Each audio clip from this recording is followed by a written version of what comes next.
Right guys, welcome back to the Mark 4 build. So we have connected up the oil lines for the turbo. We've got a nice little T-piece here to dive out the oil obviously to the turbo, and then for my oil pressure switch. Eventually I am going to put an oil cooler on this, but there's more important things to get for a minute. It's not like we're going to be running it in, it's not like we're going to be giving it loads of beans, so we can do that later date. I found a dipstick to put on it, so we're just going to make a bracket to hold that, because originally it would bolt to the inlet plenum, but obviously we're going forward facing, so we need to make a bracket so that holds it on. Need to take the intercooler out and take all the cardboard off, paint the brackets that I fabricated, and then just trim this little lip off the bumper so it looks a bit better. So up next, let's get this intercooler out and paint some brackets and clean them up.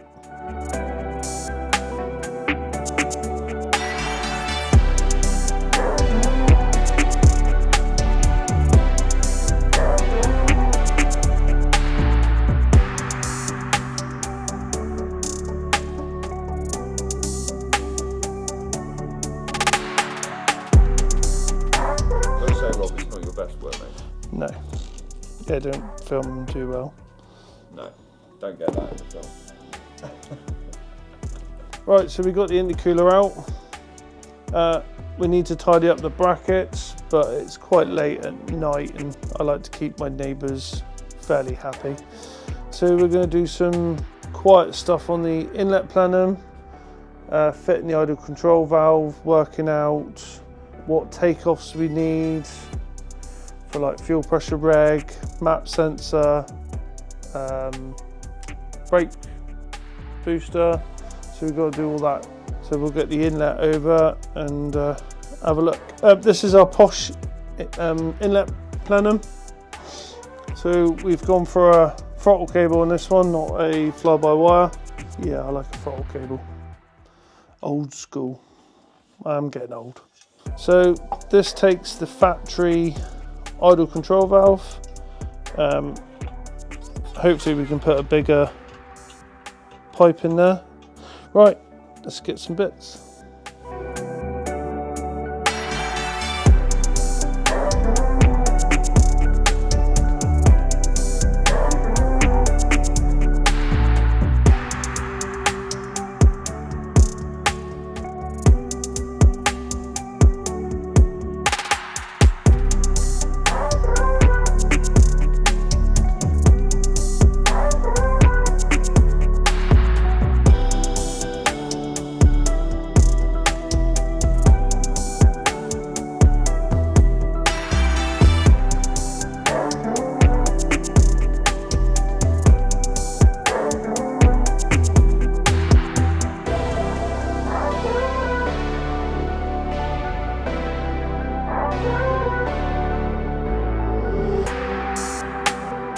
Right, so we've put the idle control valve on. Gonna speak to my mate at Exact Engineering and get a bung to go in there and a bung to go in there, because we won't need them. And I've put the gasket on, as you just seen. That was a nightmare. So just gonna put this in the car, make sure this clears the oil filter, because it should do. It's far enough back, but just want to double check. You can just see between the filter, can't even get my hand in there, between the idle control valve and the filter, look, it's like I can get my hand in there, so that's enough. So that's what I just wanted to double check. Right, as you can see, the inlet all fits. It is 10 o'clock at night, we all need to go to bed, we all got work tomorrow, so next evening we're going to do some fabricating before it gets too late, so keep the neighbours happy. See you tomorrow. Right guys, another day. So we're going to do some noisy stuff before Cameron got here. Well, he's actually seen me.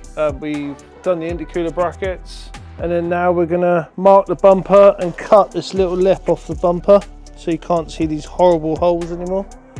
So So I'm going to get underneath with a pen and then scribe my way along. Right.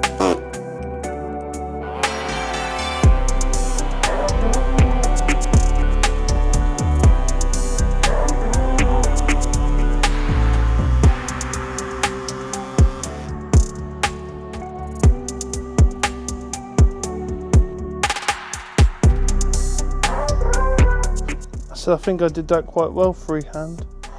I had to trim that little bit there, but apart from that, it's good. Right, I can get genuine Mark IV Supra bumper cut. Throw that in the bin. So we've cut the bumper. Made a quite neat job of that. So now we can lift in this monstrous 4-inch intercooler. Let's get it in. Bolt it up and then they can stay in the car. Hopefully.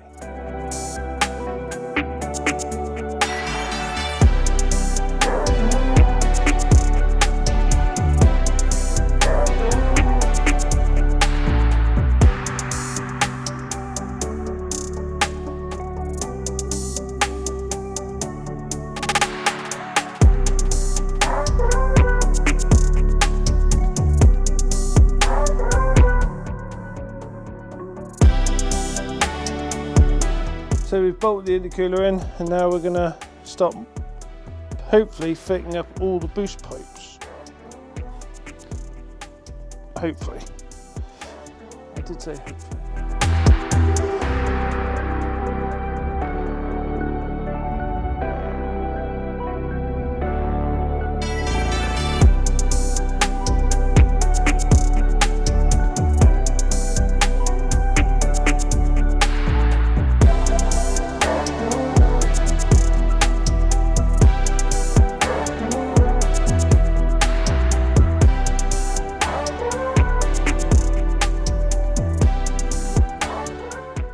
Right, so we got the hot side all plumbed up.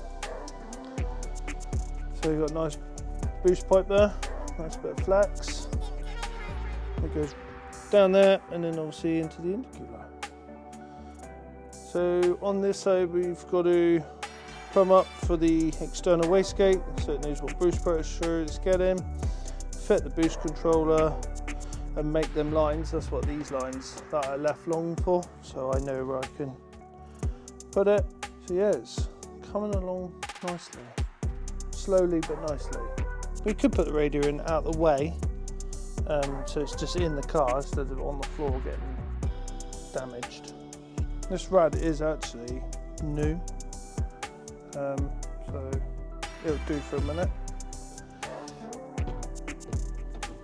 Until I decide to buy a fancy alley one.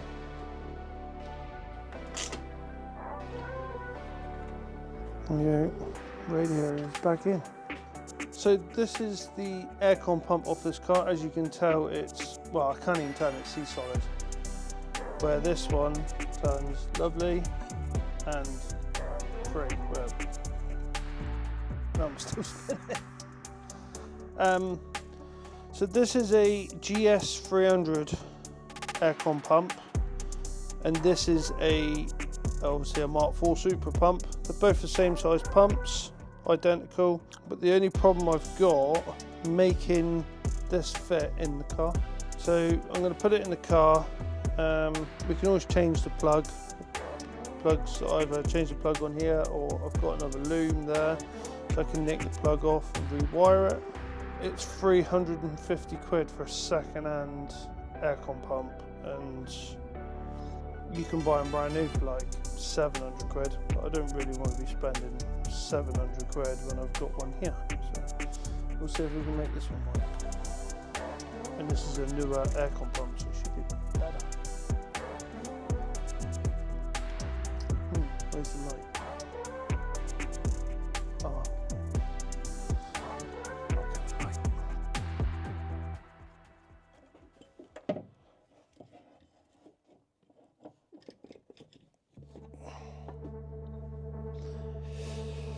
Right, it's gone in.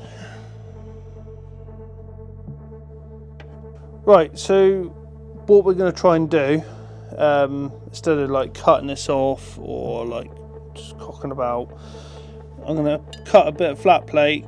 I'm going to do it that way, it's easier.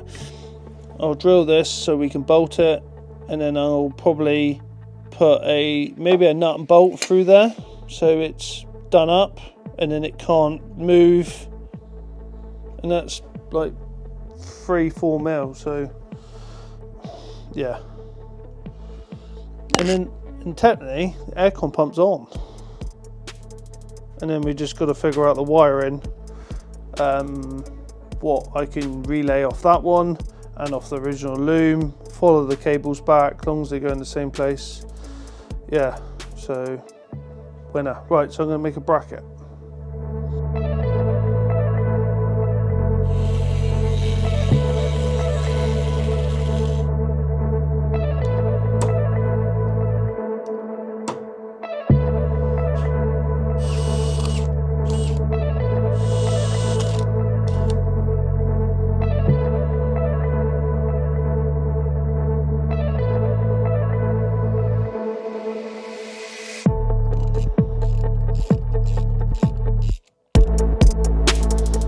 That ain't going nowhere. Look at that, perfect. So now we've got the aircon pump bolted on. This means we can actually bolt more shit on, literally. So we can bolt the power steering pump on. So then that's all done, and then we can start plumbing up the lines for that. So the aircon pump's like a big winner so far, hopefully, please. If it works, it's a VVTi GS300 aircon pump. Basically, I got a spare power steering pump that I've made up. So now I'm going to fit this to the cart, and then we can put the belt on and stuff like that. Right, let's get it in the hoe.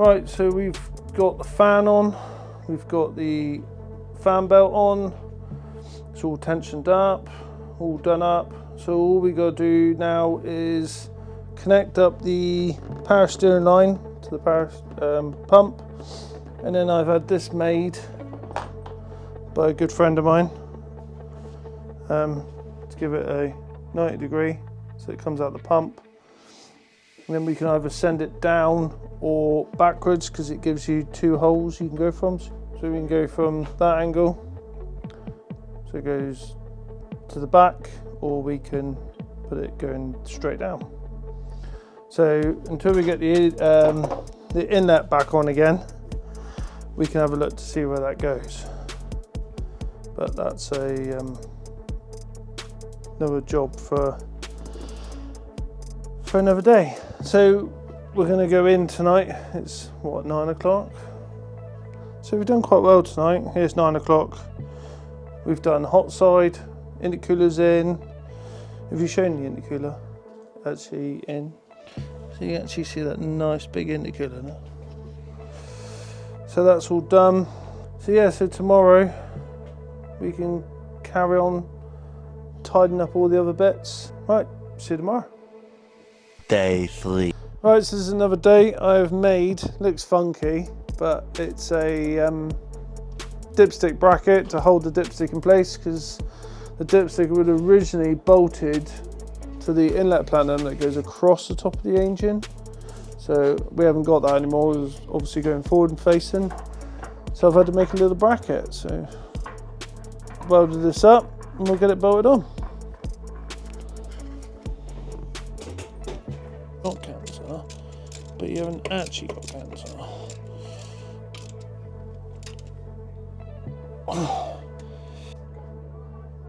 So I've also connected up the power steering line and tightened up the water neck, so that's all bolted on. Put a bit of gasket sealant on it. Winner. Right, so we're going to try the, don't get too close. Put the inlet on now and see if it fits my new bracket. Went in fucking, that's hitting something.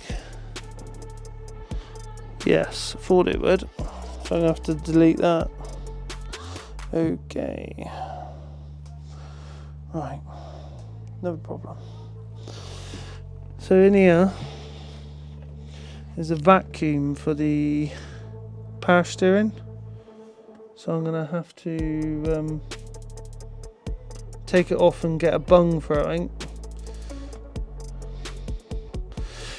Right, take it back off. But at least the dipstick's out of the way. If anything, we could have got it a bit closer, but it's out of the way there. This is why you do trial and error. So basically this is a plunger, and if you push on it, you can push on it if you put some force on it. And what it does, opens the valve in here, and then this revs the car up for when you turn the steering wheel. We don't need that, so we're gonna...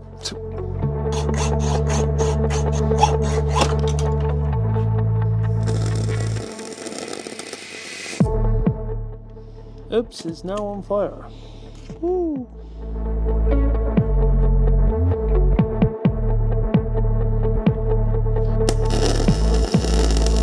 Oh, it's miles away now.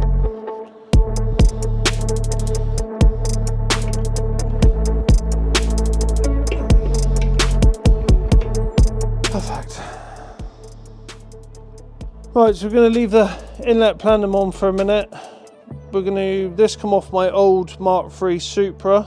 I've had it donkey's years, so we thought we'll try and reuse it. We're going to try and get it to fit in there, and then go to the power steering pump.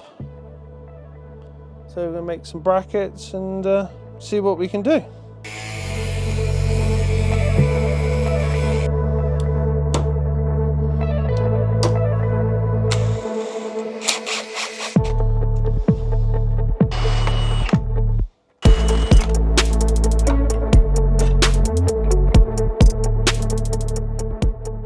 Right, just made a little L bracket here.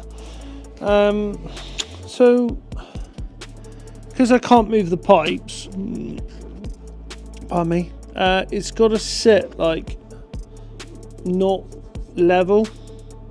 Like it wants to sit up there really, but without moving it, unless I move it further in.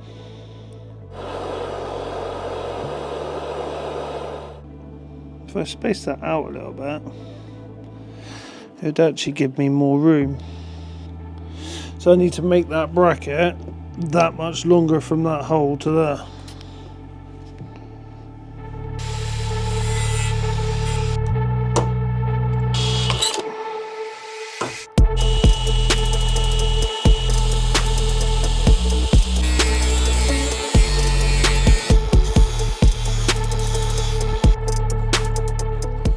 Right, so we've got the power steering tank on. We've got the return all connected, so we managed to use the original return, just had to manipulate the pipe up and around. Perfect. Got to make a new bracket here. I made it a little bit short because we moved it, and yeah, we're trying to get it as like level as possible. But no, all good. Right, on the next video, we've got the diff to go in, we've got the bushes to go in. We can get the prop on. I can show you what prop we use. Hopefully the gearbox oil turns up so we can get that in. We're going to put some engine oil in it. So in the next video or two, fingers crossed, we should hear it running. So yeah, stay tuned. Give us a like, give us a comment, and we'll see you on the next one. Over and out.